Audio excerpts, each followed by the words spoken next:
Enchong di hindi makamove on kay Erich Gonzalez. Nashook ang mga netizens kung nagkamali ba si Enchong, sa post niya sa TikTok kung saan ay finlex niya si Erich, bilang multo sa buhay niya.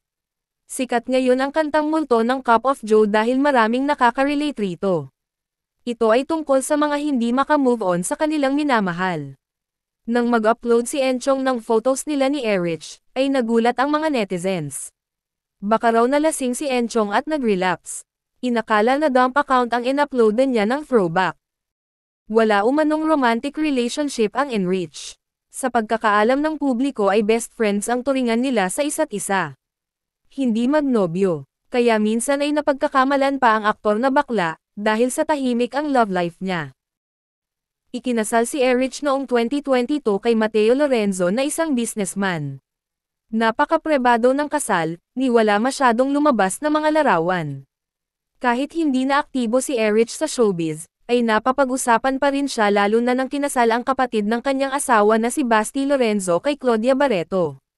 Kung hindi dahil sa kontrobersyal na kasalan nila, ay hindi sana mauungkat muli ang kasal ni Erich. Kung saan ay nakumpara ang dalawang showbiz personality, na mas may class umano si Erich Gonzalez.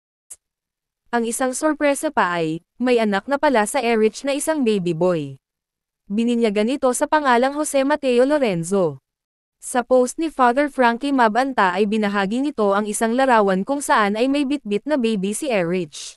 At kasama niya ang kanyang asawa na si Mateo, at pamilya Lorenzo. Paminsan-minsan na lang nakikita si Erich sa social media. Kung babalik man ito sa mundo ng showbiz, ay walang nakakaalam. Sa ngayon, ay walang reaksyon si Enchong sa mga naging komento ng netizens, tungkol sa kanyang upload sa TikTok.